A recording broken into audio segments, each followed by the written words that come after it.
viewers table. We are going live, and we are live. Let's do it. Howdy. All right. Hold on? Let me refresh my YouTube. Hey, Billy. Hey, Rob. And my YouTube is refreshed. All right, cool. There we go. Howdy, partner. Howdy, partner. All right, so this week, as you two guys obviously know, we're doing Westerns, which was Joe's pick for a theme or a genre of film to watch. Joe and Eric are going to be ranking their three faves, and I'm going to be doing a bit of an analytical look at two Westerns that I say are actually anti-Westerns. So that's what we've got coming down the pike tonight. Any before we jump in with Joe's first, any news? And you're talking about the best Western? Yes. I remember them from the 70s, Cam, with the cool crown on their soaps and stuff. I stayed in many of them. Anything in movie news come up that you guys heard about? Anything that struck you in the past week or so? Nothing for me. I can't remember anything. I haven't seen anything big come up. The only thing I did hear was for all the the DC fans out there and such of their cinematic universe that Wonder Woman will be getting released. What is it? Wonder Woman 1984 or 1954, whatever it is. I think it's will be getting released. It will be having a theatrical release, but it will also be going straight out to video on demand as well. Ooh, so that's interesting. You can buy it right away as well. I guess that's to combat the fact that they know that their opening gate isn't going to be as big as it normally would be because of COVID and the limited seat numbers and all that stuff. And, it was something that interesting that me and my brother were talking about. We were like, you think about the Marvel universe, and one of those movies cost them a few $100 million to make. They rely on those theatrical releases to make back the money. Mm-hmm. If it has to go straight to video on demand, a lot of things could change in those universes because they might not be able to afford certain things anymore. So yeah, I mean, the next 6 months to maybe a little bit longer will be very interesting for sure. Yeah, it's going to be interesting to see how they combat with, do they just ride it out and keep making the film the way they've been making them? Yeah. Or do they start making changes to go with the social climate of the world right now and their financial situation? It'll be interesting to see. By the way, real quick, because it goes kind of back to horror, I mentioned it. I'm now 8 of 13 episodes in. The show Evil, which is a CBS show, but the first season is on Netflix.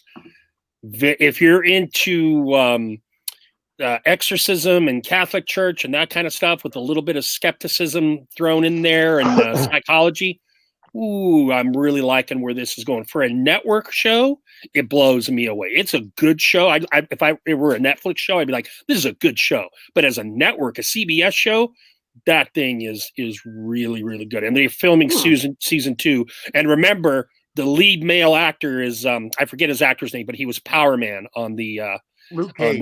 Luke Cage in the Luke Cage Netflix series and Defenders and all that jazz.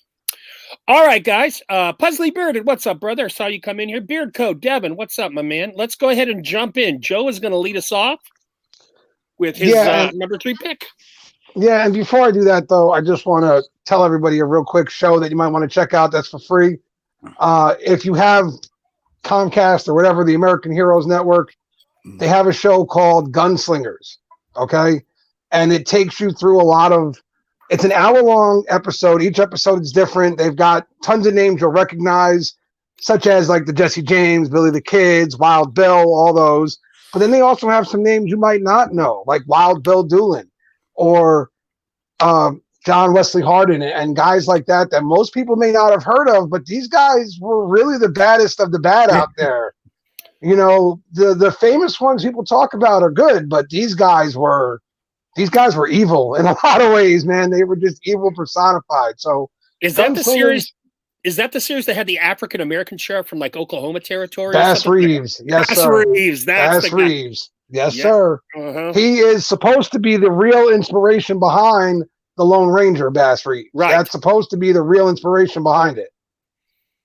Yes, because he was a lone marshal, black marshal in the Indian Territory, which was basically lawless as could be, taking down bad guys. That was what he did. Yeah. So, yeah, it's a great show.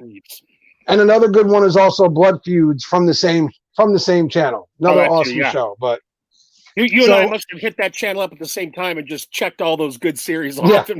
That's what I did. I just started going, I'm like, oh, look, Lawmen. What's this? What's this? Yeah. I just started watching them all. Unfortunately, they didn't get very long runs, but they were good while they lasted. Right. All right. So my number 3 film is one that some may not have heard of. It might not be the biggest Western ever heard of, but it is called Bone Tomahawk. And I believe Joe has the imaging for it. Here it comes. There it is. Oh, that's the evil Indian. Yeah, let me get rid of the evil Indian. I'm on Chrome this week, so I don't have to goof around with the whole screen. That was the evil Indian.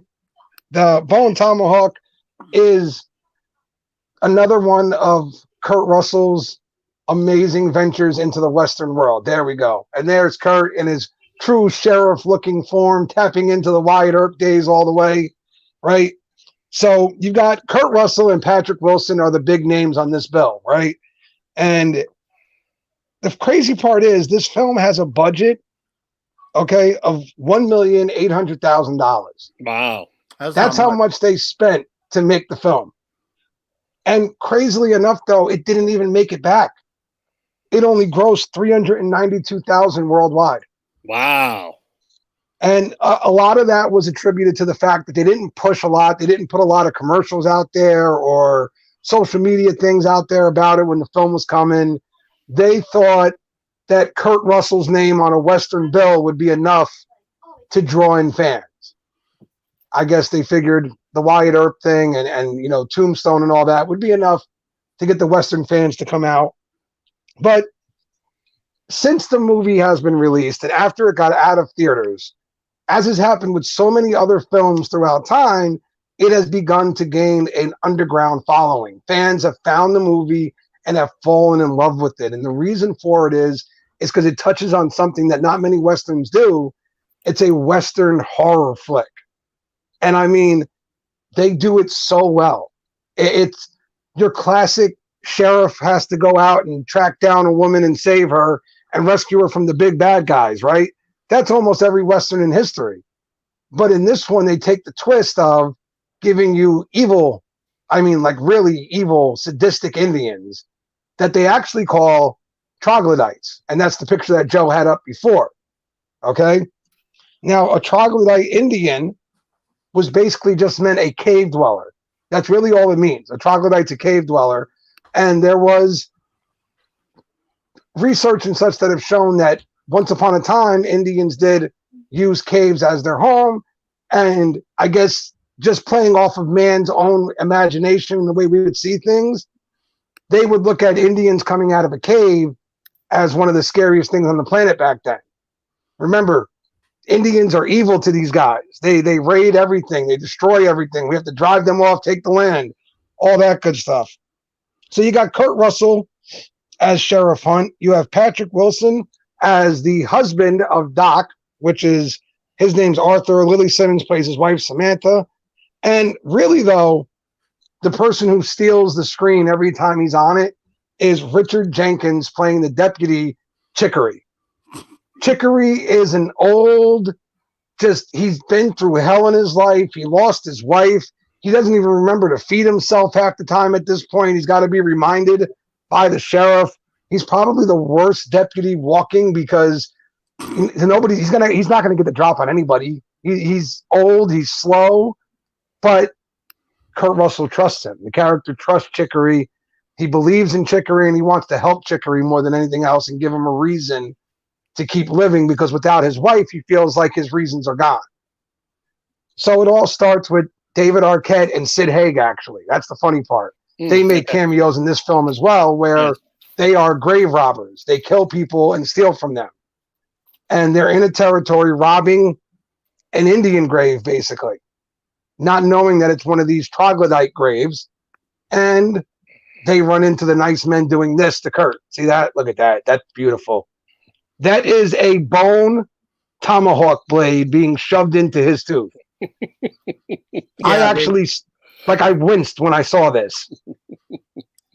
Yeah, they made the tomahawks out of animal jaw, and I'm not sure which one, but it was an animal jaw, and supposedly the natives had, sharpened it to make it as vicious as it is in this movie. Yeah, and understand, this is honestly one of the most gruesome Westerns you will ever see. It's been described as gruesomely sick and twisted, that whoever came up with these ideas has to be nuts. You have deaths in this that consist of a man being bisectioned, okay, ripped apart, right down the center. So picture that, his legs open like this, and the tomahawk going down the center to split him open. And then he is cannibalized. So these troglodyte Indians, they made them the worst of the worst. There's a scene in the movie, I was trying to find a picture of it, but I couldn't, where they cut Kurt Russell open right below the rib cage.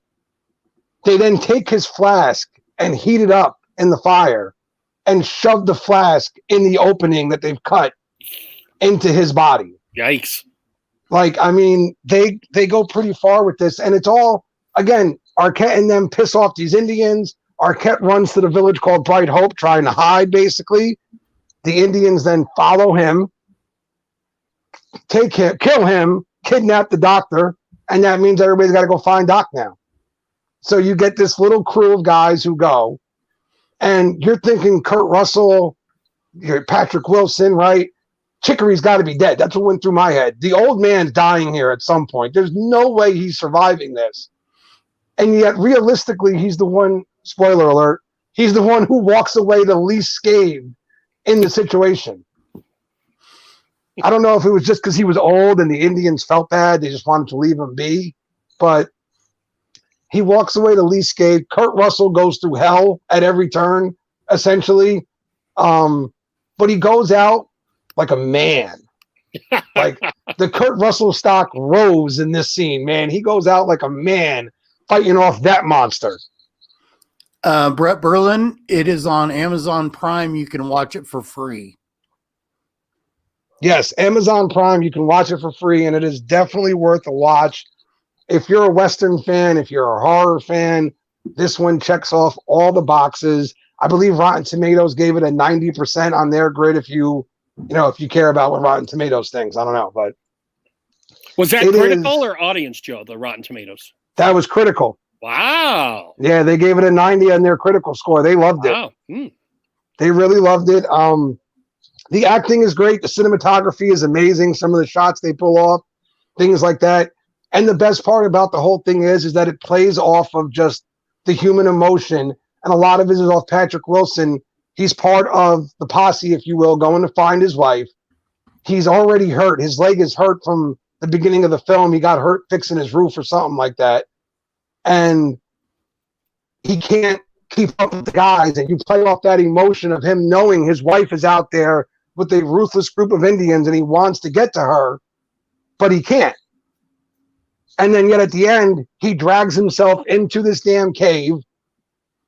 And I don't know if you can see it on that picture, Joe, but the Indians had actually, and they said this probably wasn't something really out of history, but they had mutilated their throats to take a sound tube from an animal, apparently, put it in their throat that would make this sound that sounded like a low-pitched growl. It was meant, number one, for intimidating anybody who came into their territory. Right. And number two, so they could communicate with each other over long distances. Cool. So Patrick Wilson kills one of them and takes it right out of the throat and starts using it to lure them to him. Oh, nice. To kill them off. Smart. It was a really nice touch. Very well done. They also have cool parts where, like, they're putting the rope around the camp to keep the snakes out of camp because, they're like, no, they don't climb over the rope. They won't bother you if you have the rope there.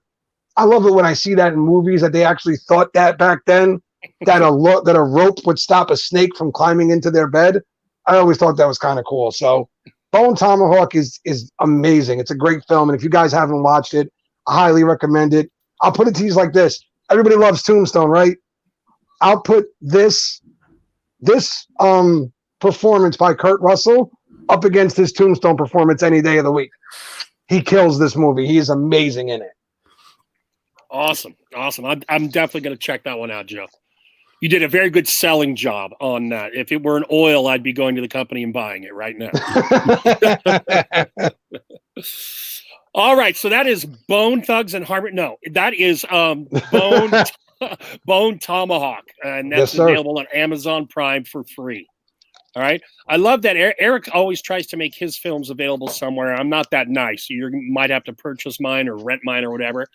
All right, so I'm only actually looking at 2 films, and that's because I want to do a little analytical kind of stuff with this. So we're going to get a little academic. The first film I'm going to start with is it kind of went under the radar. I don't even know how many of you guys have seen this film, either the original or the remake, but it's 3:10 to Yuma. All right.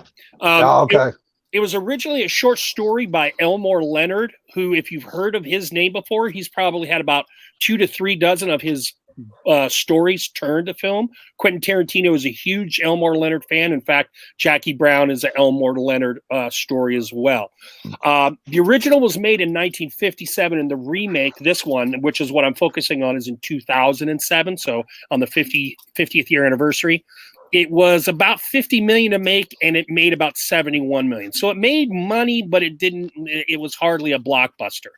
Director was James Mangold. Some other things that you've seen maybe that he did is Walk the Line, Copland, Wolverine, and Logan.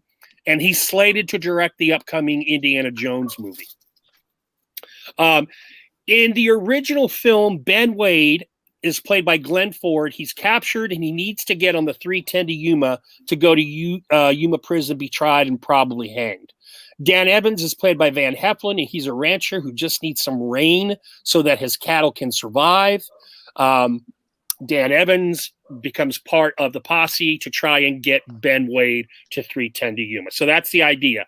They encounter this guy, they capture him, and they got to get him on the 3:10 to Yuma. Okay?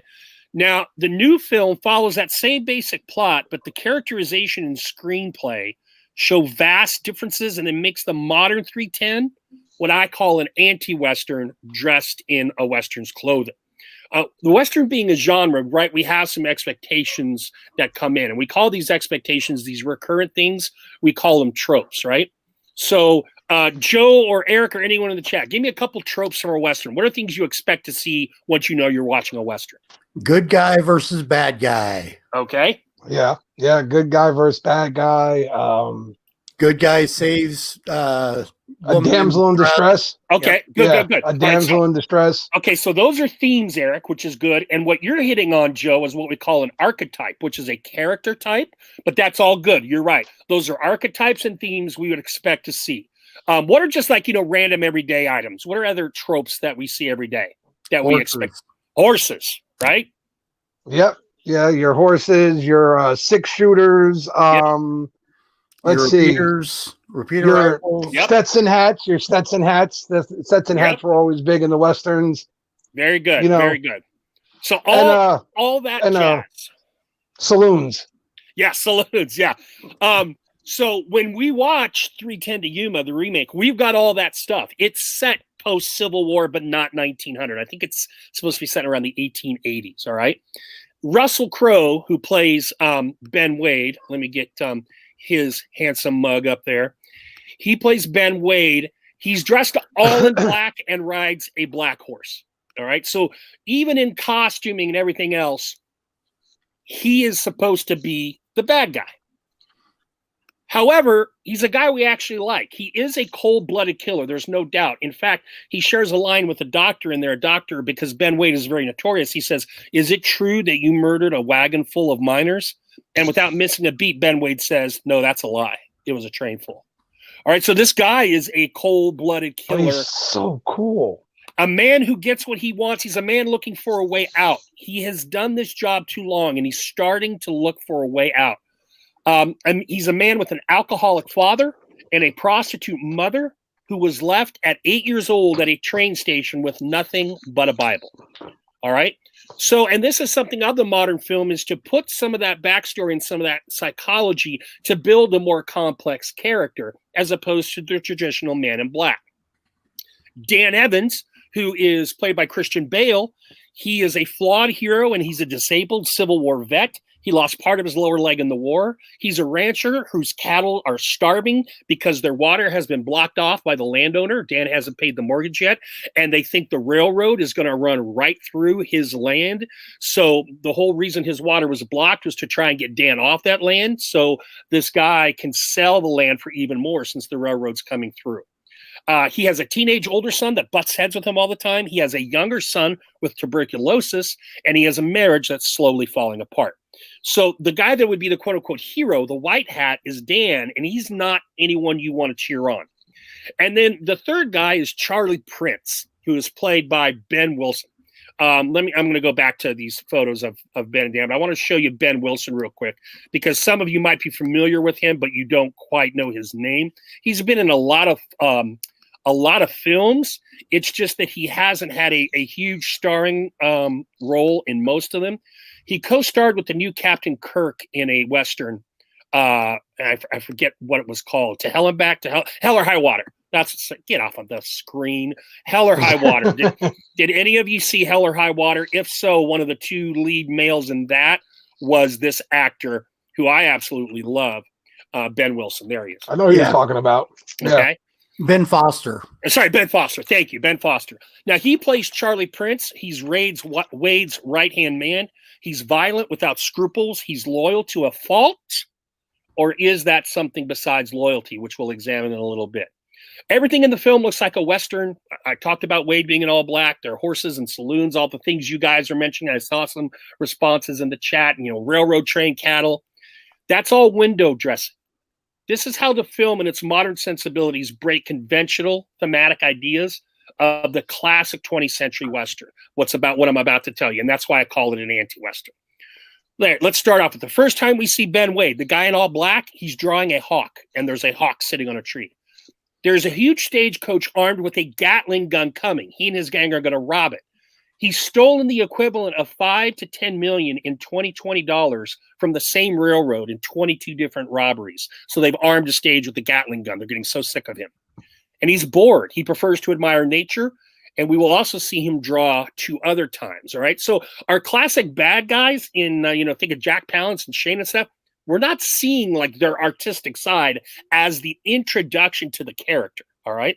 After the robbery, Wade encounters Dan and takes Dan's horses, but he leaves the horses for Dan outside of a nearby town because he knows he needs them. Again, hardly the behavior of a villain. When Wade's gang rolls into Bisbee, that's the small town that a lot of stuff goes on in, Dan eventually shows up there after helping a gut-shot Pinkerton agent into a vet. They don't have a real doctor, so to get the bullet out, he has to rely on a vet to get the bullet out of his stomach. This agent has a past with Wade. We see them interact earlier, and Wade's very jolly with him. He's like, Byron McElroy, when'd your hair go all gray, Byron? And he's just like smiling. Yeah. Wade and Dan have a discussion at the saloon where Wade actually pays Dan for some dead cows that were killed during the holdup, for Dan's time and for Dan's kids' time. All right. And the reason Dan's cows were killed is because the holdup took place very close to Dan's property. Dan stalls Wade because he can see the law surrounding the saloon. Wade is captured, and Dan volunteers to assist in getting him on the 310 to Yuma so he can earn the money to pay off the guy who owns his land. So Wade has already betrayed the cold-hearted gunslinger archetype he should be playing, all right? He's paid this guy. He left him the horses. He's drawing. Here's some other things he does that doesn't make him a classic Western villain. He quotes Bible verse. His weapon has a crucifix on it, and it's called the Hand of God. He helps the posse taking him to the train when they venture into dangerous Indian territory. He mentions that the pious Pinkerton agent, Byron McElroy, the one Charlie gut shot, mowed down innocent Apache women and children, casting derision on McElroy's religious belief. In classic Westerns, a villain would never have moral high ground on a lawman, all right? But Wade is right. Byron is a hypocrite. The Indians were thought of as being less than, so killing them would not matter. And Wade even says the line, I guess Jesus doesn't like the Apache. Well, there's also the one thing, too, about like the outlaws of the West, or at least the way they've been portrayed in movies sometimes, and especially some of the newer video games as well, that we try to paint them out as something more than just mindless killers, if you will, sometimes, Yeah. That they were like the anti-heroes trying to buck the system. They saw the ugliness of the men running the country and they didn't like it, so they fought back. Yeah. So But- we see a lot of that in Ben in this movie. Yes. But and the oh, hold on. I'll just keep going. I'll come back to the point I was going to make. Okay. There. Other things. All right. He offers to pay Dan off on the last leg of the trip. They're in a little town where it's called a contention. They're in this little town. They're holed up in a hotel. They've just got to go a few blocks in essence. And when they're sitting there waiting, Ben's gang, who has been following them the whole time, show up in contention and are just chilling. And Ben says to Dan, I will give you what is in essence tens of thousands of dollars in today's money to go away. Again, he knows his gang is going to could kill Dan, but he's doing something that's completely contrary to what the classic villain of a Western should do. On top of that, he assists Dan in getting himself onto the train in a running shootout throughout the town until they arrive at the train station. And then he emphatically severs his ties with his gang of killers and highwaymen there. But I'm going to hold on to that because I don't want to spoil the ending. I'm going to try and talk around it. Now, Charlie Prince, our guy on screen here, and I'm talking so much I'm going to stop the screen, but you saw enough of him. I would contend his acting, and he doesn't have a lot, but it's so nuanced and well acted that there's an argument to be made that it's not loyalty that Charlie feels for Ben, but a homosexual attraction. I prefer to read it this way, and I'm going to do a close read of this in the near future for my channel just to kind of show you why I think this. But again, this is another way why this is an anti-Western. You would never even have a homosexual character in the classic Westerns. And then finally, Dan Evans, Christian Bale. Let's show him because I haven't shown him yet. Great method actor, Christian. Yeah, dude gets crazy in some of his roles. All right, there he is. Some of the things that he does as the quote-unquote hero of this piece, he questions and doubts God. He rails against the U.S. government. He says the money the government paid him for his war wound wasn't so that Dan could feel justice, but so that the government could wipe their hands of him. They didn't feel bad, but that got rid of their guilt by paying him off for the loss of his limb below the knee. He's lied to his children about this war wound. It wasn't in a battle. He was actually hit by friendly fire evacuating a battlefield. Not quite retreating, but pretty close. Hardly the stuff of heroism. His family, marriage, and finances are all falling apart, so he's not the guy with the gleaming white teeth who's going to ride off into the sunset or get the girl. The girl he has is falling out of love with him. He's desperate for money, which is a reason why he agrees to go see Wade onto the train.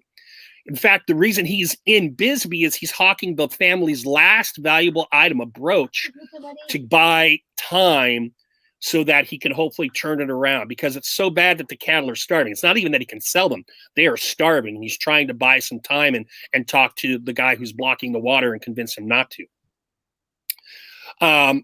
And also buy medicine for his son. And the whole reason he moves to Arizona, he's from Massachusetts, is because of his son's tuberculosis. So he has some admirable qualities, but it's not total heroism. Now, his biggest admirable quality is when Ben Wade gives him the money, he says, basically, you're a bad man. You need to go to prison. People need to stand up for right and wrong. All right. And so he's going because he's going to make a lot more from Ben's bribe than he is from the railroad company that's paying him to bring Ben to the trip, like 5 times more, if not more. He's not man enough to get Wade to the train without Wade's help. OK, when Wade is tiring of the journey with Dan to get to the train, Wade quits helping and then nearly kills him, choking him with the handcuff chain that Ben is cuffed. Dan is able to get out the story about his wound and how he had to lie to his kids. Wade's attitude changes and he agrees to help Dan so Dan can be the hero he hasn't been until now. Remember, Wade's father was a drunk. He was an undertaker. He had no father figure. He sees that Dan is doing everything he can for his boys. And this stirs something in Wade, I would argue, and is key in Wade literally assisting in his own boarding of a train that's going to take him to prison. Now we learn a very fun little fact as they're about to get on the train. Wade has escaped that same prison 2 times already. So, Right. In the original film, Dan gets Ben on the train. Rain finally comes to Bisbee, and at a train crossing, Dan's wife is on a coach and sees the train pass. Everyone is smiling and laughing. A song is risen to a crescendo. All is well. This one is not going to end so neatly or so happily. Final thoughts here. Dan is a flawed hero who has no hallmarks of the classic Western hero, period. Ben is as complex a Western villain as you will find and is so far away from the classic Black Hat that he's going against Western form completely. And then Charlie Prince is gay. All of these things, all of the 3 things that make these characters come up with their decisions, formulate their actions, etc., are so against type that's why I call this movie an anti-Western. And if you haven't seen it, give it a shot. I would ask one thing, Joe. Do you think perhaps that Russell Crowe's character trying to help Christian Bale at one point has something to do with that? He can see similarities between the two of them, other than Bale hasn't gone to the other side yet. They both were beaten down, had nothing, lost everything. But Christian Bale has continued to try and do the right thing and ride it out the right way while he went off the other road and became the outlaw. So do you think maybe there's a little admiration between the two of them? Just maybe a little bit? Definitely. Yeah. Particularly when they get to contention and they're sitting in the hotel room and then they're going through the thing. Yes, for sure. And I think Ben realizes what he's doing for his sons. But there's a scene where Ben tries to seduce Dan's wife just verbally, just to mess with her. Right. I mean, this guy is so slick and cool and bad. But whenever I talk about this film in class and I would teach it, more than half the class would raise their hand that they liked Ben Wade.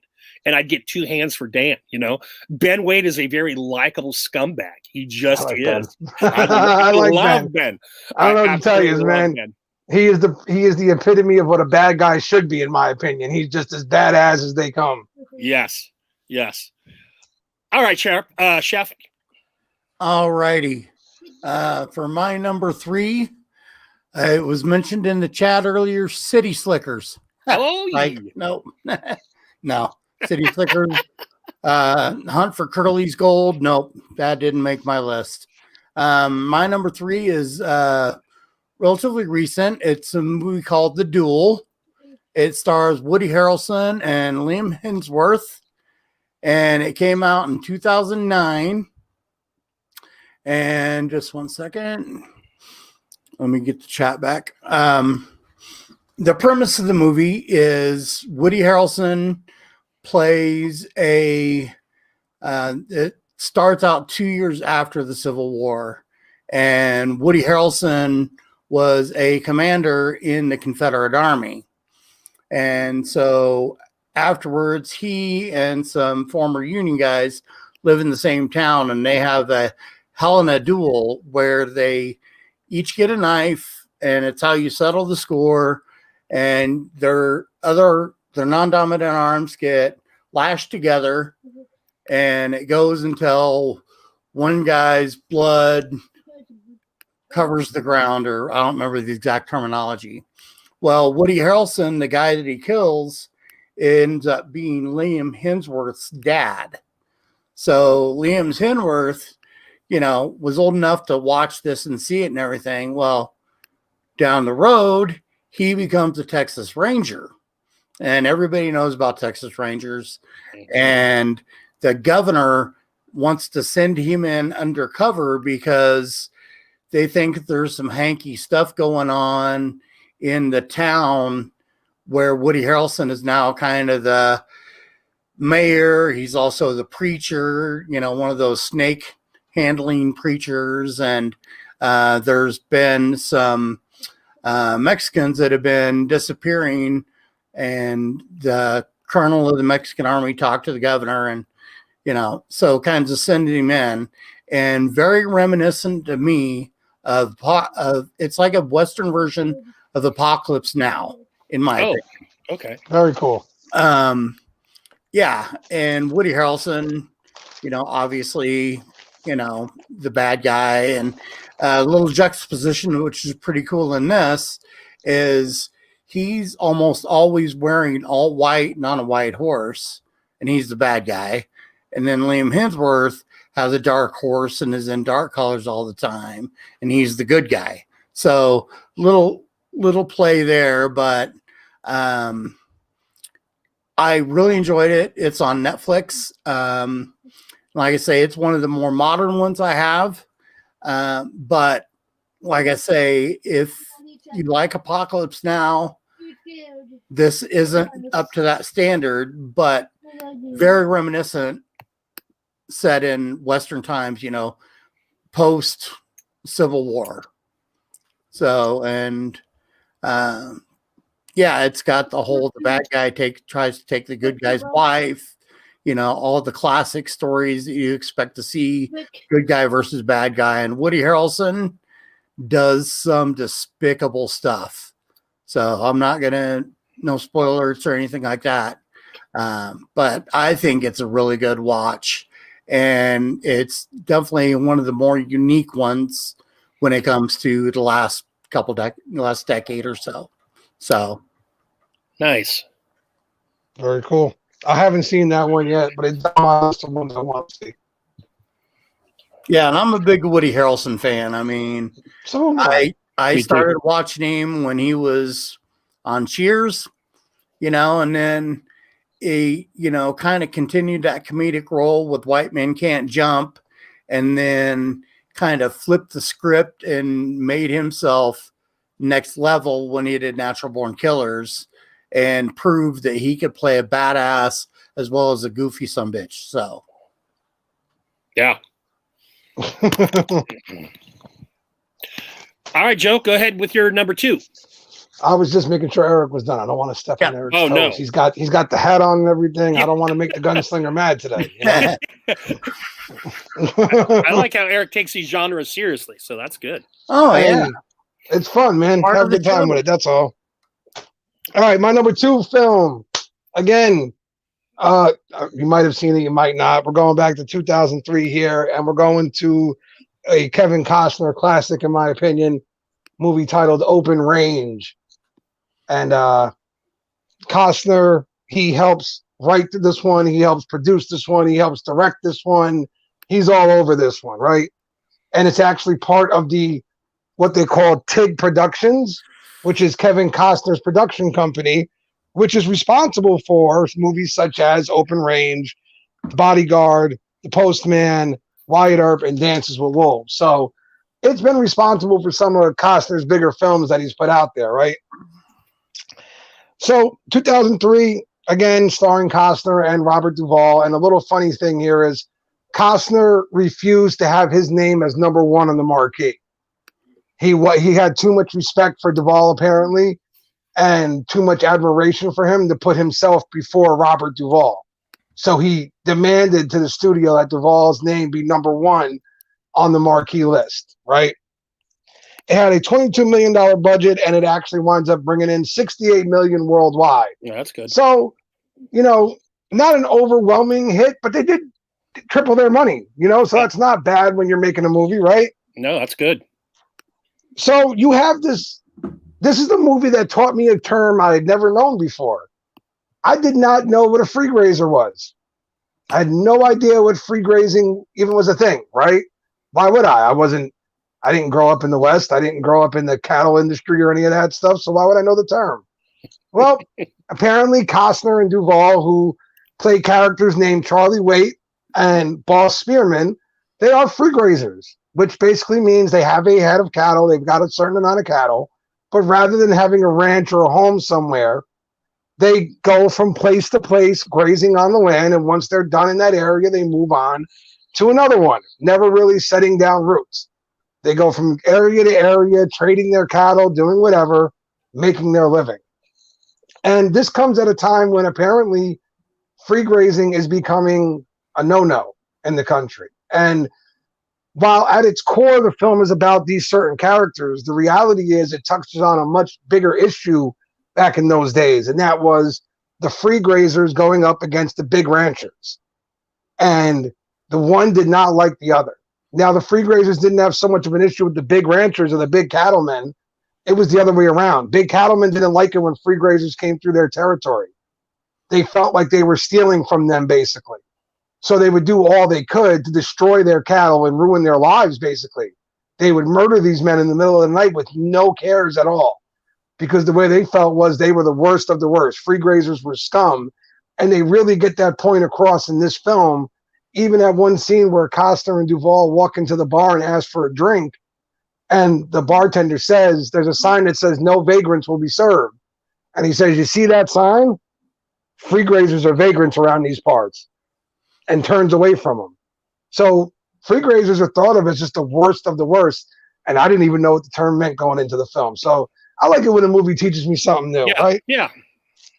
You've also got some very cool performances from Annette Bening playing Sue Barlow, which is the love interest to Kevin Costner in the film. And Michael Gambon, who plays the bad guy, Denton Baxter, who's actually an Irishman who's come over and owns the biggest ranch land in this little town that they are in. Now, here's the funny part. They never really tell you the name of the town. All they say is, we don't like free grazers in this area or in this county, right? They never tell you what the name of the town is. And I think part of the reason for that is because this was kind of like one of those little towns you heard about in the West, where they would just pop up around one cattleman. And everybody there was kind of there because of his money. All the stores and everything else were set up because they knew the people who he employed would need to buy things. They would need a place to eat. They would need a place to stay. Yeah. So I don't know if it was a real town as it was just his kind of place, basically. So Baxter runs the whole show. He runs the sheriff's department, everything. So Costner, Duvall, and their whole little crew, right? So you've got Waite, Spearman, and you've got Button, who's a young kid they found outside of a restaurant living out of trash cans. And you've got Mose, who's a big 6 foot, 250 pounder that they bring around with them to help them carry stuff around. They've become family. And they're on the land doing what they do, free grazing. And apparently they piss off Denton Baxter. He's not happy that they're there. He jumps Mose when he goes into town trying to get supplies. He ransacks the crew. He takes everything, and he even kills their damn dog. Like, they're going above and beyond here to let them know they're not welcome. But the best thing about this is they could have taken it and just went that road, right? Big rancher against little free grazer. But it gave you a whole lot more. They gave you the love story between Costner and Annette Bening, and how that happens in a matter of like 4 days that they wind up falling in love with each other, basically. I guess back in the West, that was normal. You know, love at first sight, you better do it quick, because if not, the guy might get shot going out the door. So you better enjoy it now, right? You also had the backstory behind Kevin Costner's character, behind Charlie Waite, who seemed like he's just a ranch hand, but you come to find out later in the film that really he was a hired professional assassin during the Civil War. That's what he did. He went out there and killed for a living, and when the war was over, he didn't know what to do. He didn't know how to turn it off, and Boss Spearman really gave him a place to go and a home. Now, throughout the whole movie, you think Boss is really the boss, like he's his boss, but at one point they admit that they're more partners, and he just lets Boss kind of take the reins with things. He trusts him to run the show, but they're really partners in the whole thing. It ends with a whole shootout, which is one of the best shootouts you will ever see in a Western. The shootout breaks out between them and the big cattle rancher, and then the whole town's involved. Costner has a very, very good eye for action epics and these shootouts. Whenever you see him in a film doing these kind of scenes, they are amazing, right? But something that Joe will enjoy here. This movie ties into Quentin Tarantino a little bit. Why? Kevin Costner actually turns down Tarantino for the role of Bill in the Kill Bill franchise.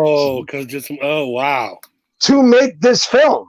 Yeah. He turns down Tarantino, and his exact words to Tarantino are, I know what you're doing is going to be amazing, but this is going to be great, and it's going to be mine.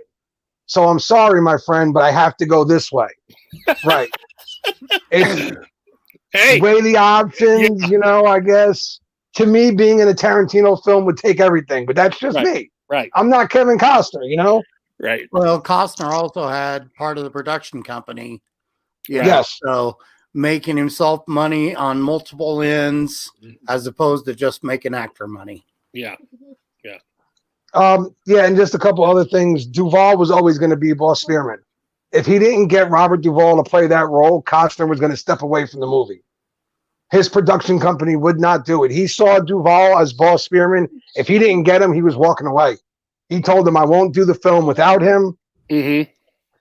And just one of those things about this film that was good was they always tied in weird little funny moments for no reason at all other than to make things a little lighter in the moment, I guess. Yeah. So, like, you know, Boss buys them both chocolate before the shootout just because they've never had chocolate before. And then Costner realizes right before they're about to get into the shootout that he didn't eat the chocolate and it's 110 degrees outside. So now his chocolate has melted in his pocket. You know what I mean? The old guy trying to help them in a shootout falls back because he gets scared and twists his foot. Like, there's just moments like that throughout the film that make it really good. Open Range cinematically is amazing. Some of the shoots and the camera angles they get and things like that are absolutely beautiful and breathtaking. Costner actually picked a location to film where there were no houses, no mailboxes, no roads, to the point where they had to spend $1 million just to build a road to where they were filming. So it really is a great piece of film, and it's one of my favorites still to this day. In fact, I just watched it earlier today. It's worth the 2 hours and some change that it runs. Awesome, Joe. And a new viewer to our channel, to my memory, Waltimus Prime said you did a very nice job. You were doing a very nice job of breaking that down as you were going through it. Oh, well, thank you. One thing sorry about that. One thing I really like about Open Range is it's very similar to what's been going on the last couple decades with mega farms like Monsanto, basically making the small ranchers and farmers saying, either you're going to sell and grow for us, or we're going to file so many lawsuits because we've trademarked everything about corn. So you're not going to go corn unless you grow for us. In other words, we're going to sue the bejesus out of you, you know. And then also my grandpa, you know, always had around 150 head of cattle, and he grew wheat, sorghum, and soybeans. So, you know, I grew up going out to the farm all the time throughout the year.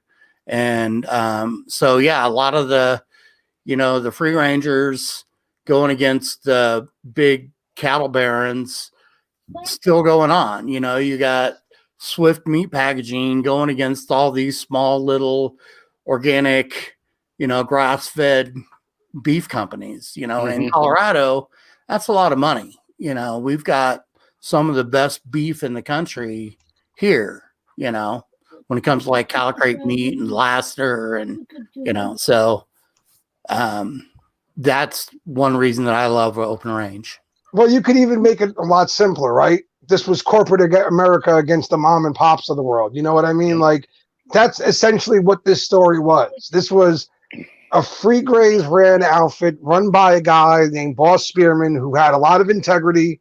He was a good man. In fact, at one point, Mose actually says to Charlie, man, that boss really knows how to cowboy.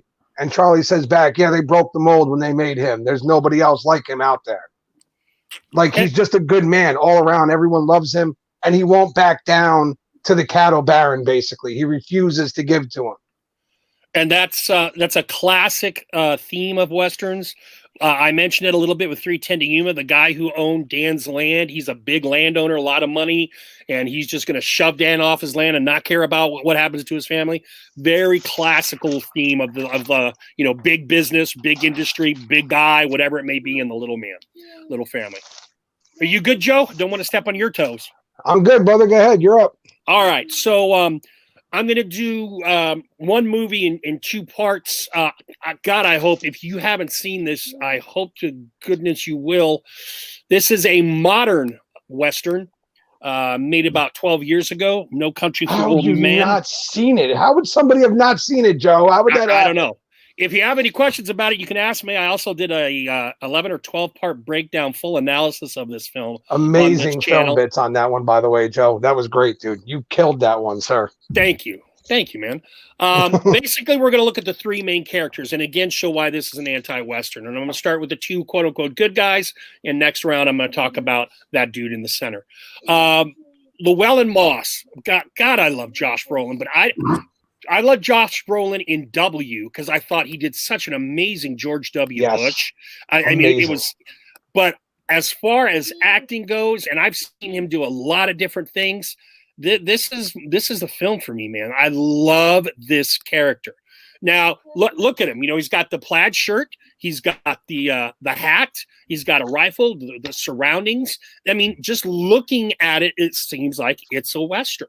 All right. Cam, you have to go see it, brother. I don't know how you have it, but you have to go see it, Camo. You have to. See it and then watch the first two film bits I do on it, and then see if you want to watch the rest. It is so deep and so dense and so thick with stuff. Coen brothers, of course, we're going to do the Coens on here. Andy or Eric and I might branch off and do something Coens-esque.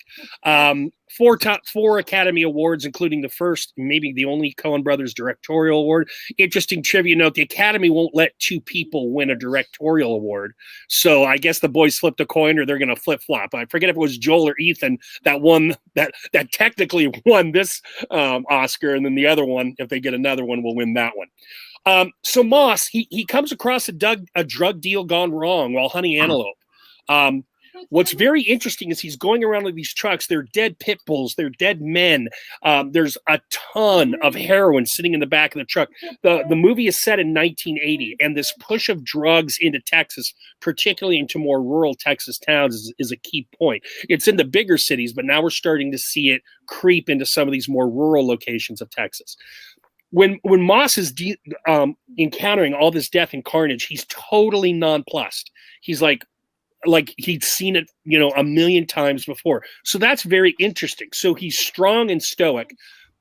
He says there is one guy that's still alive there.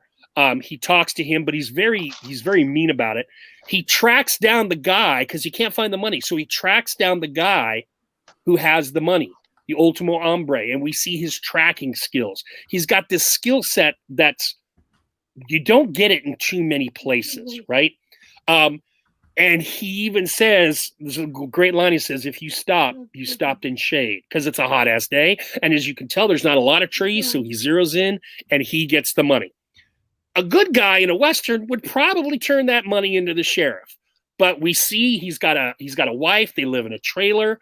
They're hardly making tons of money, and he's got $2 million now in a satchel. All right.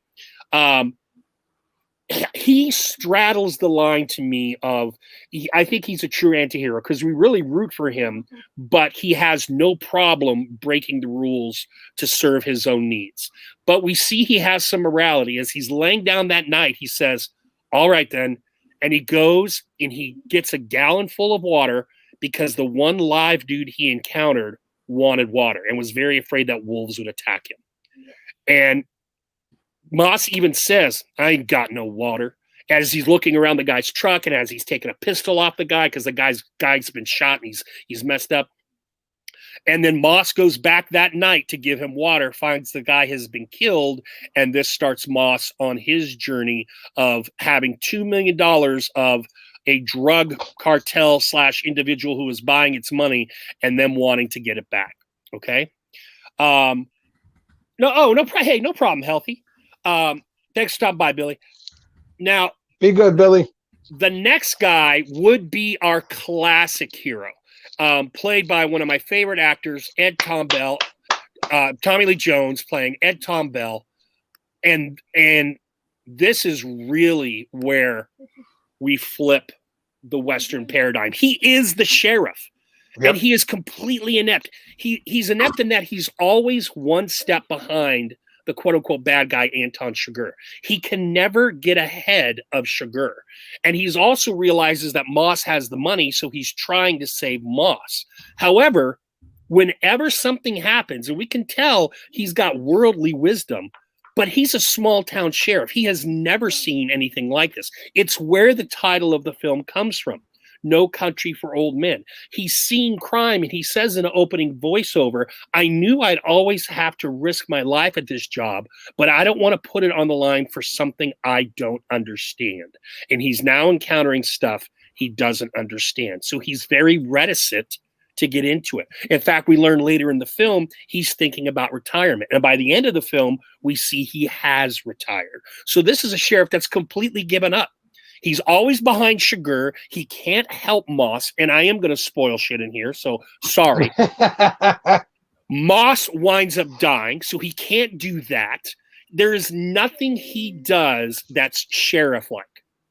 All right, and there's even, I'm sorry if I could just chime in for 1 second. There's even times, Joe, when we feel like he knows what's coming. He knows exactly what's about to happen. Yeah. But he just can't seem to figure out how to stay ahead of the situation. Right. He knew exactly where things were going and felt like he just didn't know what to do about it. Right. And you could see that really played on him throughout the film.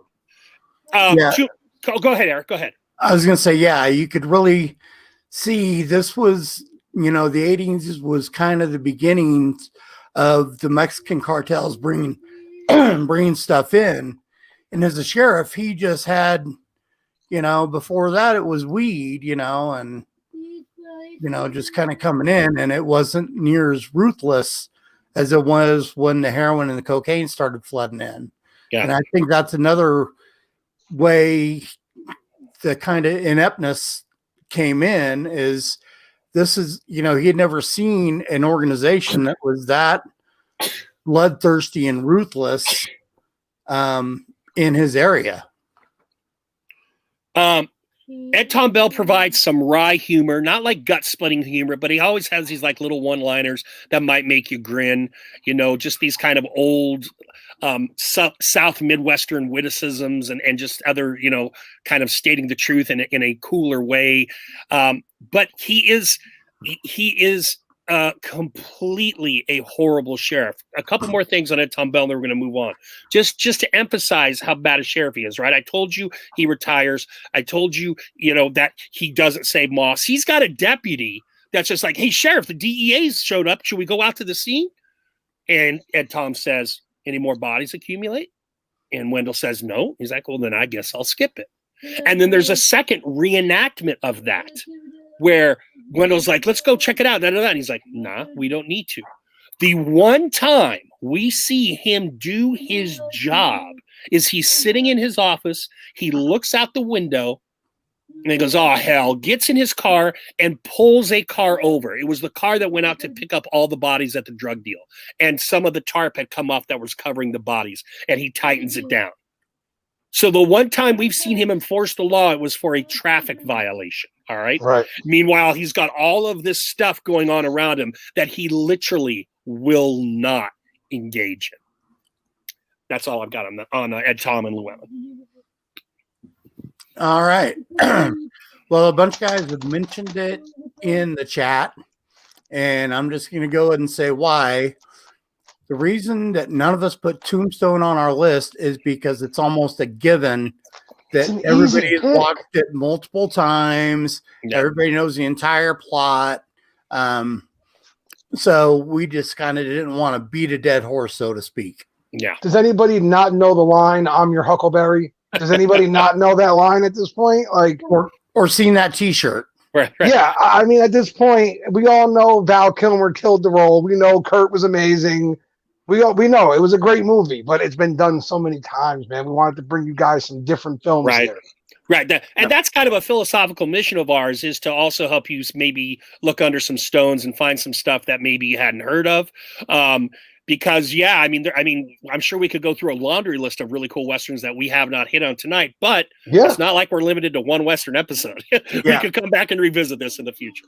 And we could even, down the road do, like a John Wayne, because he did, or Clint Eastwood, because he did so many dang Westerns, There were so many more I could have added to my list. I just narrowed it down to the three I always enjoy watching the most. Right. The ones that I'll always reach for at some point if I can.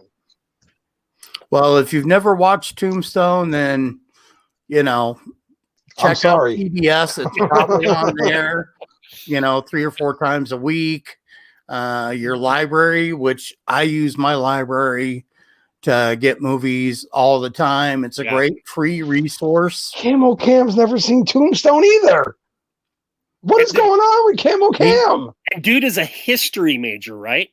Cam, have you seen any of the spaghetti westerns with Eastwood? Have you seen The Wild Bunch? Have you seen Once Upon a Time in the West? Have you seen know any what of a those? Western is, Cam? Like, I mean... Well, Cam, my cousin, in one of his history classes when he was getting his master's, he utilized his active duty status and actually hopped flights and flew to Tombstone and researched that whole OK Corral shootout.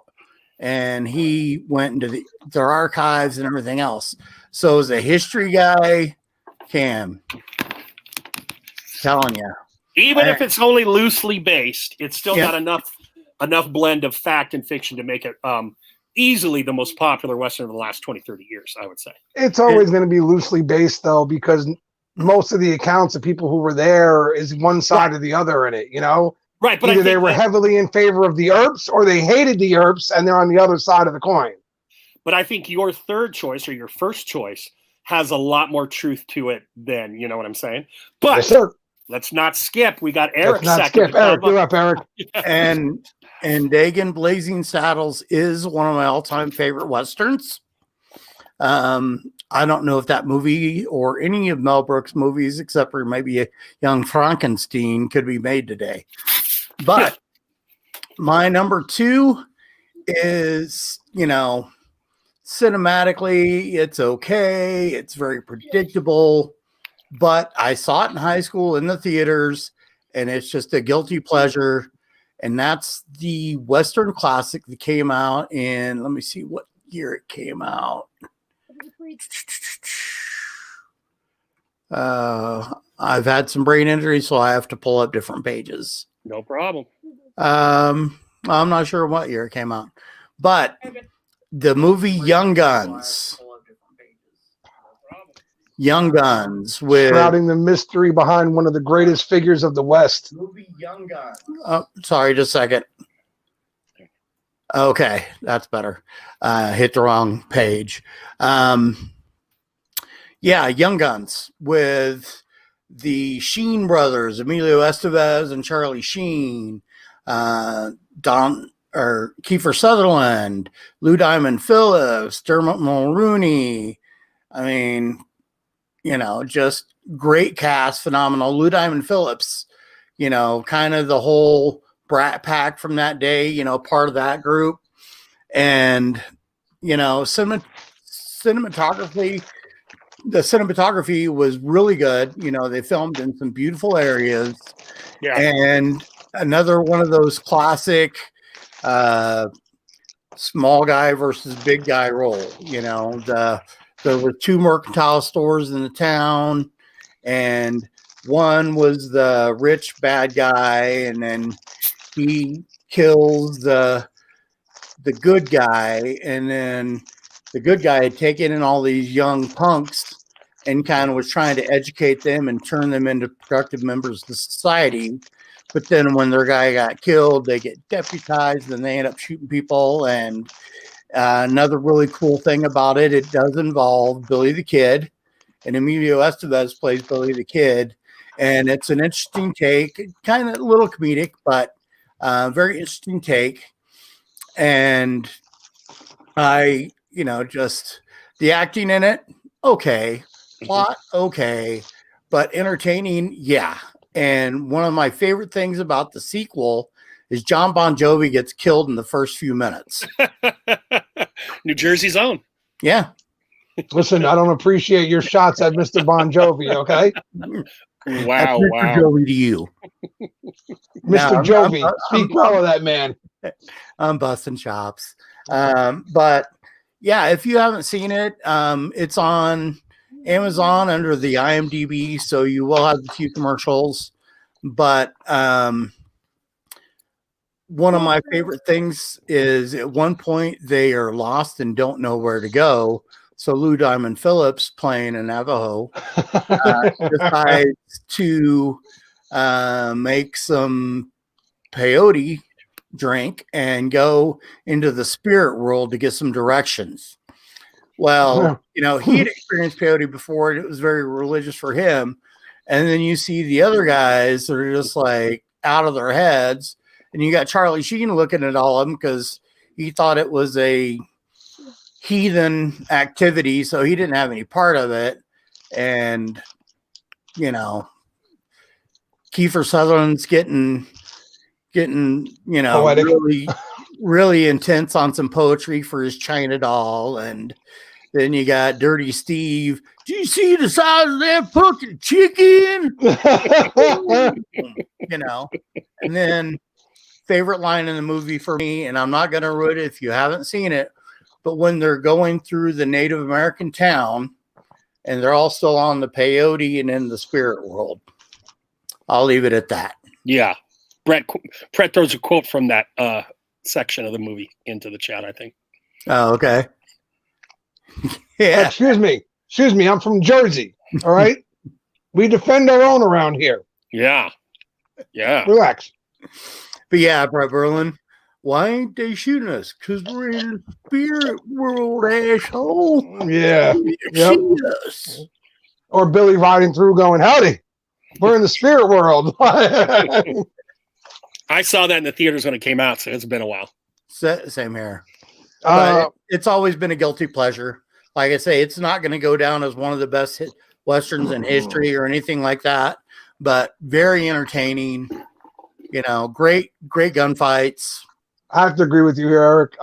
You're right. It's not going to go down as one of the greatest Westerns ever written or anything like that, but it's always been a guilty pleasure for me as well. Yeah. In the second part, I actually loved Christian Slater as Arkansas Dave Rudabaugh. Mm-hmm. Thought he played it amazingly, very well done.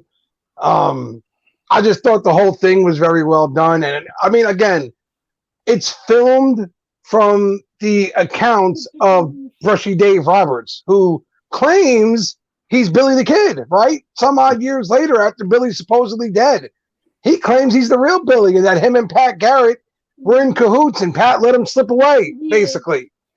Yep. Yeah. And just collected the reward. So, and to this day, they still can't tell you if Billy the Kid's dead. I mean, they built bars around his grave to make sure he didn't escape from death. The Billy the Kid legend itself is worth watching, period.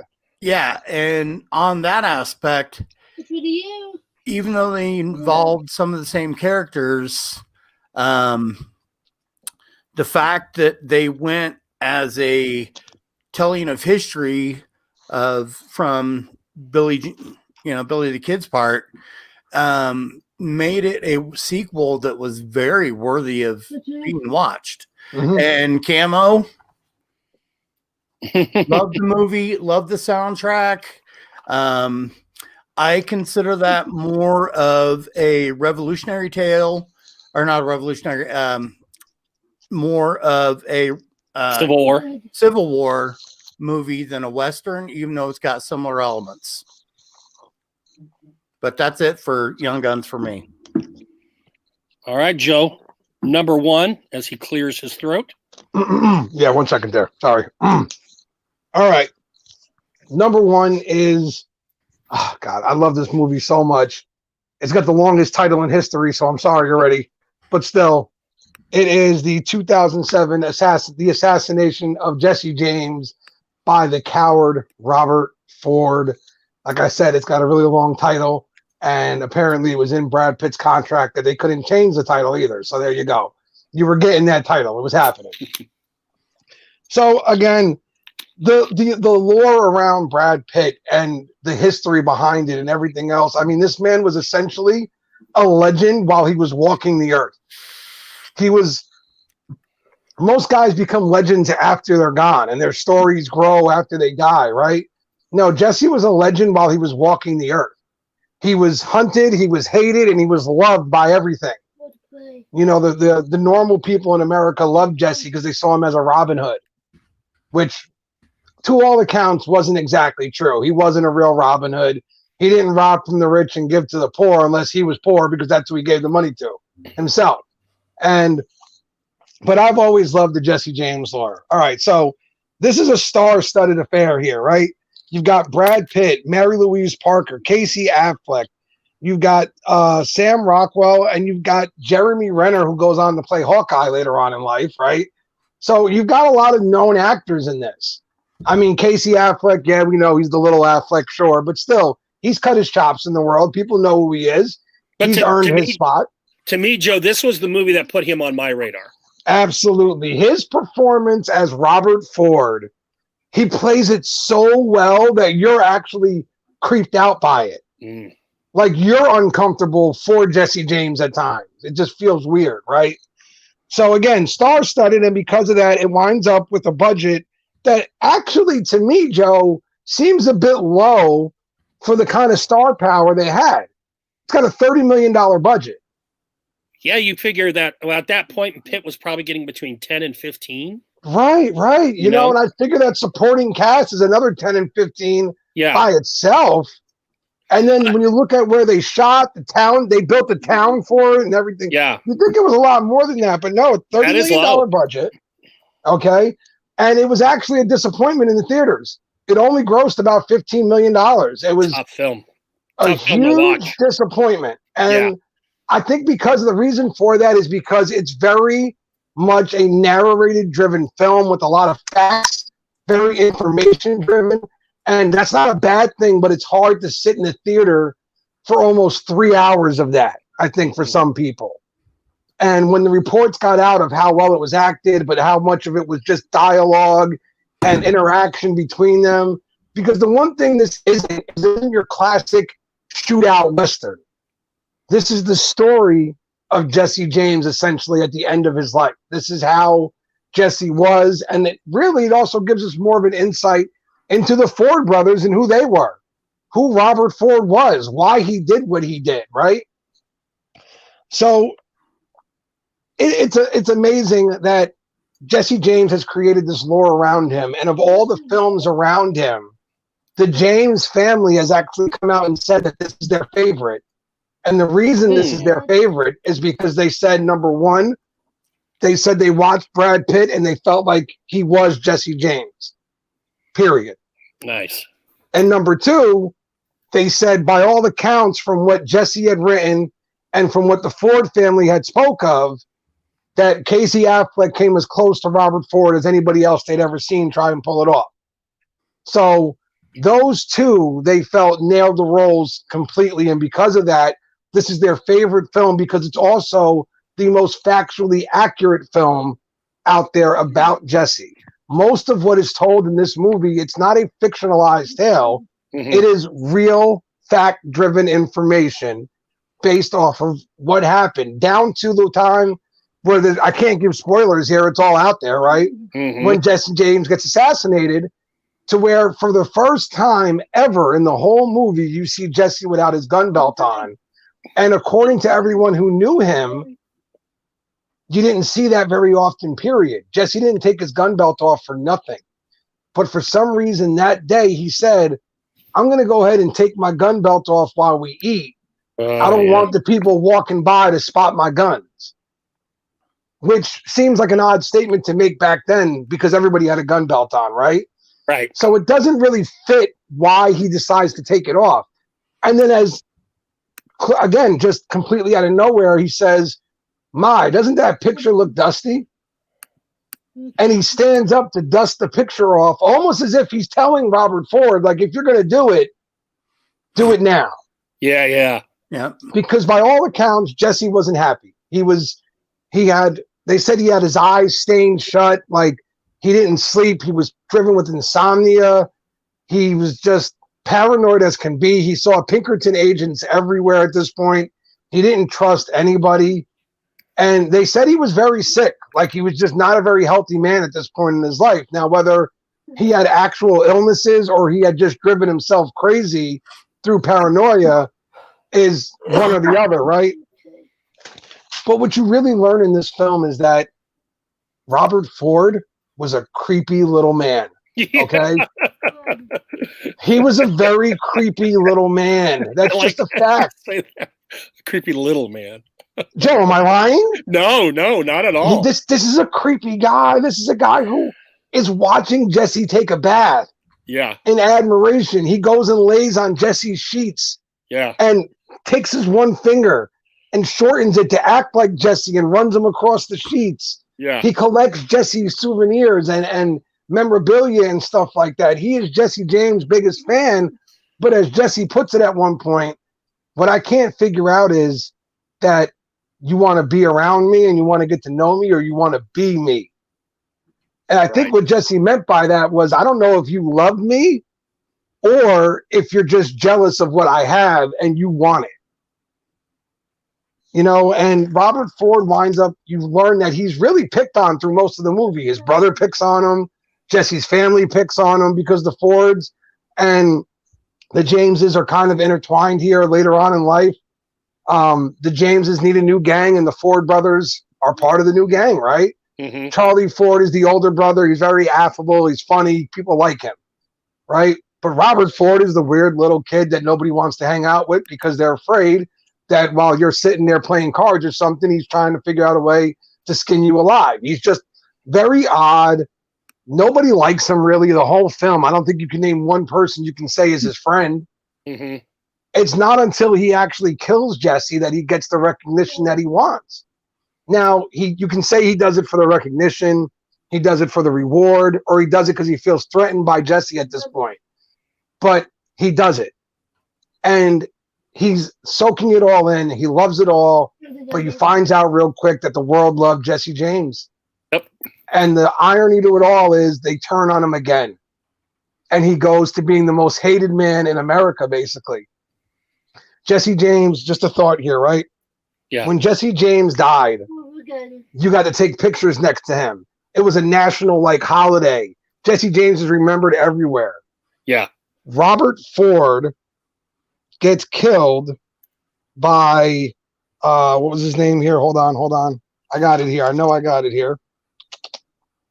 Killed by I can't remember it. There it is. Edward Culpert O'Kelly, who walks in with a shotgun and says, "Hi, Bob," and lets both barrels go.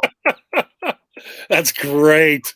No plans, no nothing. He just wanted revenge because he killed somebody that he liked. And nobody remembers Robert Ford other than the man, as it's put, the coward that killed Jesse James. That's it. Yep. So I hope he's happy because he got infamy, not fame. Right. And unfortunately for the little weird dude that was Robert Ford, that's going to be how you're thought of forever. But to me, this is just, I love this movie because of how well it's shot, the information that's given to you. In fact, Joe, if you can show that train scene real quick. The train? This one? Yes. Where the train's coming to the stop with Jesse in front of it, I believe. Oh, I think I sent you a picture of that. I only got two Jessies. Do you have one with a guy with a mask on? Let me vamp a little bit. Let me find out. I'll pull it up if I got it. I'll smoke it if I got it. Well, one thing I loved about this movie is I never took Brad Pitt as a serious actor until this one changed your mind. Well, no, before this, but got it.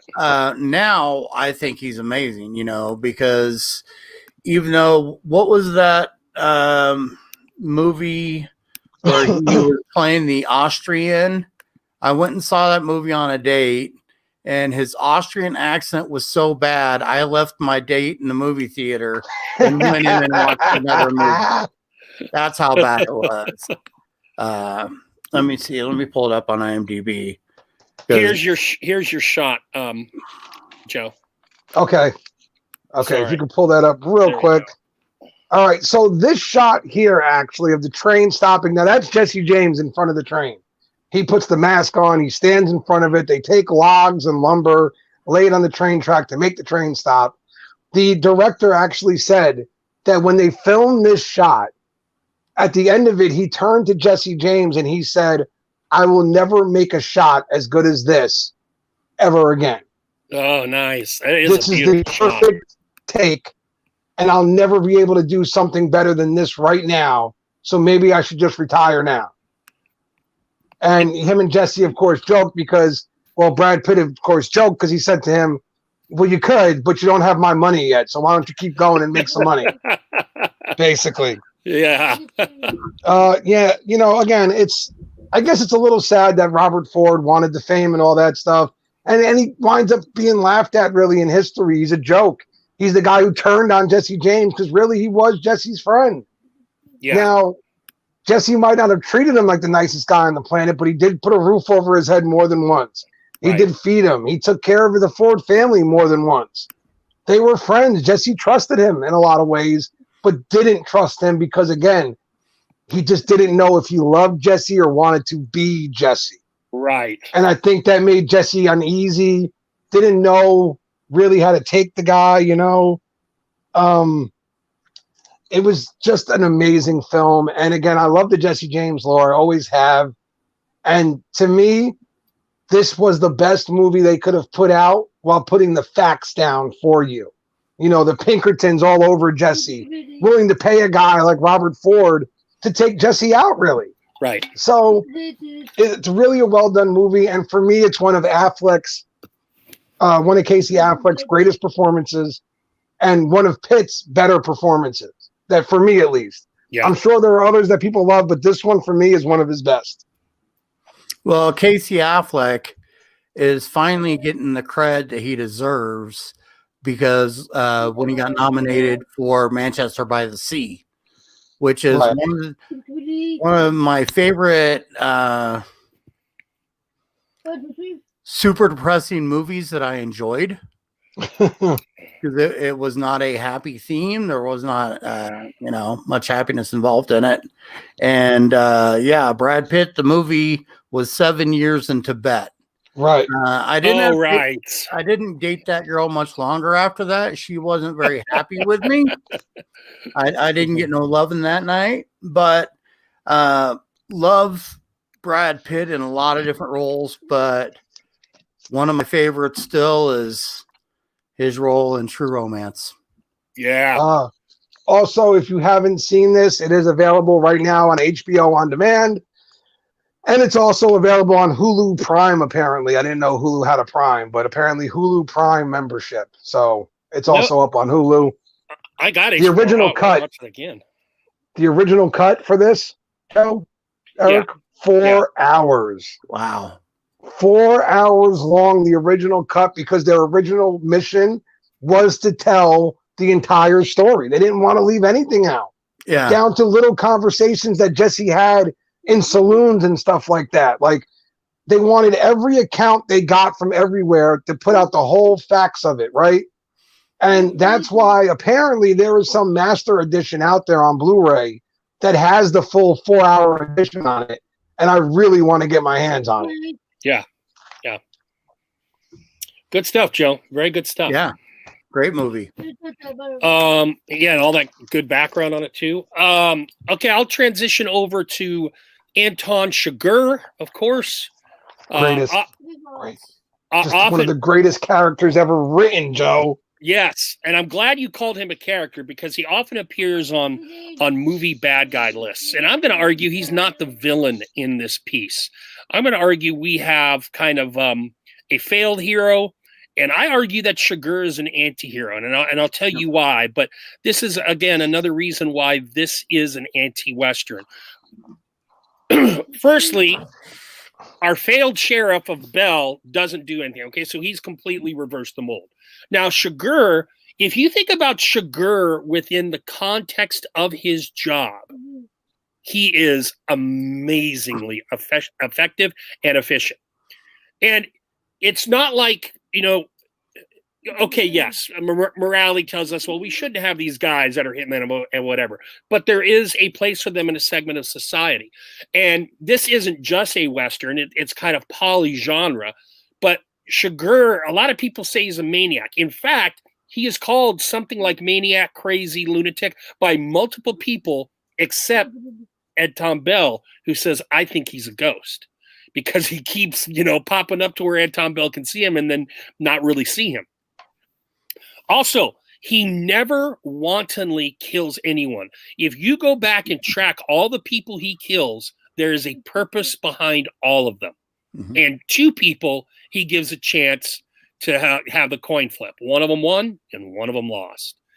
And we don't even know that she lost the flip. That's Llewellyn's wife. We just know that we didn't get to see her call it. She said she wasn't going to call it. But we know, if we're paying attention to a lot of things going on with Anton's boots throughout this movie, we know by a shot we get when he leaves her house that she is dead. He is just... he and Moss, and remember, this is based off of a novel by Cormac McCarthy. He and Moss and Bell are all veterans, all right? And what's very interesting is that Moss is almost as good as Chigurh, but he's never quite good enough, okay? Moss is infantry, Chigurh was special forces, and Bell was from the Korean War, which doesn't get any play in the movie, but it did in the novel. Right. There is no time or place with Chigurh that we see him on the defensive, except when chance intervenes. And I could do a whole discussion about Chigurh as a symbol of chance, etc. But the car crash at the end is the worst he gets messed up. Okay? But that's no one's fault. In fact, it was the lady's fault. Anytime he is in a situation, he owns that situation. Carson Wells, played by the aforementioned Woody Harrelson, for a small bit of time, also a special forces operative, doesn't stand a chance against. In fact, he starts talking really big, and he almost shits his pants when Chigurh comes back and finds him, and they sit in a room together. Chigurh takes one shotgun blast in his leg from Moss. He has the smarts to get the medical equipment he needs from a pharmacy, then to go home and perform the surgery on himself to get all of that buckshot out of his leg. Moss takes a shot from Chigurh. Moss doesn't have that skill and winds up in a hospital in Mexico. So Moss is always a step behind Chigurh, which you would never see in a regular Western. The good guy would eventually prevail. Mm-hmm. And one of the biggest things is these three main characters never share the screen at the same time. That's number one. And one of the great tropes of a Western is the showdown between good and evil. The Coen brothers, in their twisted logic, rob us of the showdown because they don't kill Moss with Chigurh, or vice versa. By the time Chigurh shows up at the motel that Moss was at, the Mexicans have already gotten the Moss. And then there's no showdown at all with Ed Tom, although there seems to be one, but you can go watch my film bits about that a little bit. So this is a guy who is very good at what he does. It just so happens that what he does is kill people because he's a free contract killer or fixer, however you want to look at it. And he's also very proud of his work and gets really pissed off at the guy who hired him, who sent more people after this money, when Chigurh thought, you should have just sent me. He also goes a little rogue in the movie as well. But when you look at it under that lens, there's no way you can argue that Chigurh is the villain. To have a villain, you need a hero. You need that point counterpoint. And we don't have a hero. And Bell never gets close to him, ever. All right? So with these three characters, we can see for multiple times and ranges, multiple incidents in the film, why this film is an anti-Western. And the final note I'll say is, and the Coens do this beautifully, once the car crash hits Chigurh, he gets his arm, he has a compound fracture, he gets his arm all splinted up due to a kid's shirt, and he walks off. It's sunlight, but the Coens use a lovely fade transition. So it's as he literally disappears. So he gets the money, and he walks off into the sunset, metaphorically. Just another reason why this is an anti-Western. Eric? Did you ever wonder why they had him get into that car crash, though? I think there's a lot in this film going on with chance, and some might argue fate. Okay. And I mean, Chance is all about those coin flips that he does. Mm-hmm. There's a lot with him and Chance. And I think that this is one of those times that he has kind of controlled Chance this whole time. It's always been in his favor. And this is one of those times where it wasn't, because, you know, Chance is just randomness. It's entropy kind of. And that's what, but he still was able to walk away from it. Also, just curious, do you ever think there would be a possibility to a sequel to a film like this? Never, right? my kids, when they get to the very end, they're messed up by the dream scene, but it sits wrong with them. I say, what else do you need to know? The guy you were rooting for is dead. The guy who could solve this by his legal profession retired. And Shigur, you may not like it, but Shigur is gone, and he's not going to be found if he doesn't want to be found. There's no reason to have a sequel. Right. Okay. I hadn't seen this one in a while, so I got it from my library. Like I say, I love the library. And I knew my mom and dad hadn't seen it, but I thought they would enjoy it. There's a lot of movies I watched. The majority of them my parents would not enjoy. My dad turns 82 in a couple weeks. My mom just turned 75. But I took this over to their house and they got to watch it. And they're like, we loved the movie. We loved everything about it except how it ended. And it's because everybody expects the good guy to live, the bad guy to die. The good guy gets the money, the bad guy dies broke.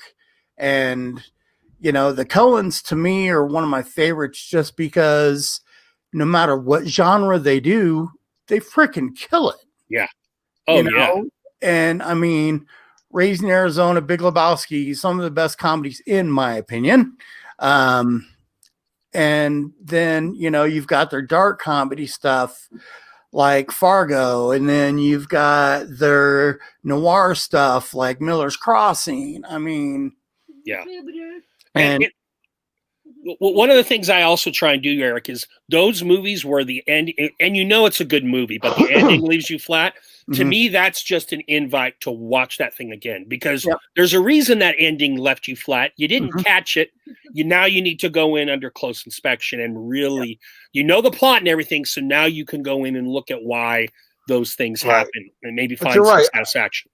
I think this does fall into that anti-Western category because it is the polar opposite of what you would expect from most Western films. Yeah. You're expecting the good guy, bad guy face-off. You don't get it.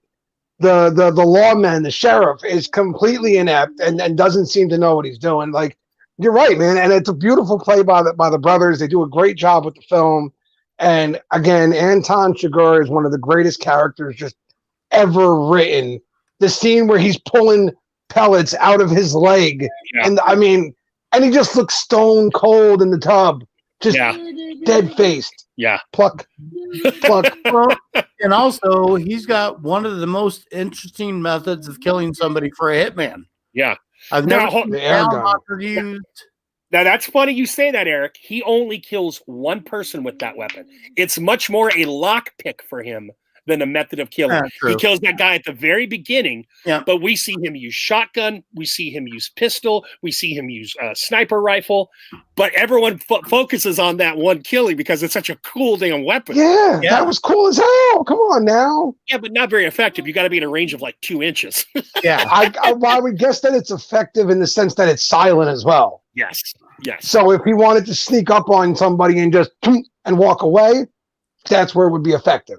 But let's not forget when he got into the Mexican's motel room, he was in, even though they don't make these, it would have to be a custom job. He had a suppressed shotgun, right? They don't, there's no reason to have a suppressed shotgun in life unless you're killing people. So yeah, I get what you're saying. A real thing. Yeah. Well, all right. For my number one, it was pretty easy for me. Unforgiven, because to me, you cannot have a list of Western movies and not involve Eastwood. Yep. John Wayne, even though he was a great star and I loved his movies, wasn't that good of an actor. Nope. In my opinion. No, you're right. He played John Wayne a lot. Yeah. That's it. He was lucky enough to get cast. Yeah, he was lucky enough to get cast in a role that was him, basically. Yeah, but as you can see, I've got, the collector's edition. I'm going to be getting it on Blu-ray. But just like a few of the other movies we talked about before, Eastwood didn't allow any vehicles on the set because he didn't want just even the slightest chance of, modern stuff getting into the movie by mistake, like on Star Wars, how you can see the scene where he saw the truck tracks and everything. So they built this town of Big Whiskey.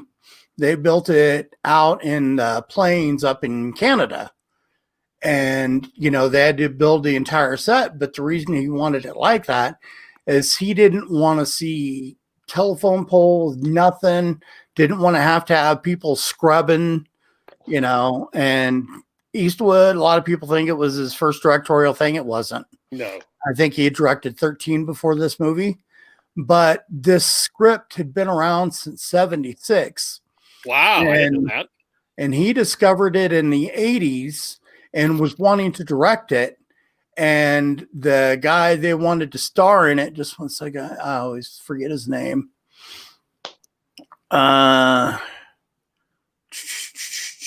Sorry, guys. No problem. The beauty of my brain injuries. Yay. Originally Francis Ford Coppola was going to make it until Eastwood got it in 85. And then who was the original? Just one second. I had it. Which one was the one with the game? Hackman, Sharon Stone. Oh, that was the Quick and the Dead. Quick and the Dead. That was the Quick and the Dead. I can't find the actor on this one. But basically, once Clint knew it was going to be himself, he wanted to hold off until he was older. He felt he was too young in the 80s to play the lead character. And Gene Hackman originally wasn't going to do it because it was so violent. And then after he read it and, kind of reread it and looked deeper into it, he agreed that he had to be in it, and he plays, he's another, he's the cop, but he's the bad guy, and Eastwood is hired by a bunch of prostitutes to avenge one of their fellow prostitutes that got all cut up by these two guys. And basically the Gene Hackman, the sheriff, was like, yeah, I'm not going to do anything. These are good guys. They were just got a little out of control, and kind of showed how things were back then. Women were more property than people, and then, like I said, the writer of it originally, he didn't have it as a violent and as bloody, but then he watched Taxi Driver and saw the realistic portrayal of violence in Taxi Driver. And that's what inspired him to go a little more violent, a little, to kind of portray actually how things took place back then. It wasn't always, two guys at 10 paces. It was, guys sneaking up on guys and shooting them in their tents and, but I mean, you got Clint Eastwood, Gene Hackman, Morgan Freeman, Richard Harris, English Bob, not a big character, but a great character. Yeah. Good character. Richard Harris. Yeah. Very well written character. Yeah. I mean, and I can't remember the actor's name, but the guy that is kind of following English Bob around to write his story and write his memoirs. CW. Oh, I can't remember it now either. I got it. Saul Rubinek, and he was playing W.W. Beauchamp. Yeah, Beauchamp, thank you. Yeah, but he, and hopefully all you guys have seen this, and if you haven't, and you say you like Westerns, then you don't know what you're doing, because it's, in a lot of people's opinion, best Western of all time. Eric, in my opinion, it is. Do you want to know a funny thing about W.W. Beauchamp? Sure. So have you ever played the game Red Dead Redemption 2? Never played Red Dead Redemption 1. Okay, so in Red Dead 2, one of the side missions is you find a writer in a saloon with a drunk gunslinger, and he's trying to get his story from him, but he can't because he's a drunken slob at this point, right? So he actually hires you to go out and find all these legends from the West and get stories about him. That was actually inspired by Beauchamp. Unforgiven and Beauchamp with English Bob. Okay. Yeah, very cool. But yeah, I mean, not really a redemption story, but Eastwood had quit drinking after, he played a, contract killer, and, kind of everything had caught up to him. And so he quit drinking, had a wife, had a kid, was trying to do the above board legit thing. And, then they come across this, and he ends up, really liking the prostitute that got all cut up. And originally, the name of the movie, let me pull it up so I can get it exactly correct. Two Mules for Sister Sarah. Yep, that was a great one. The Cut Whore Killings was the original name of the script. Wow.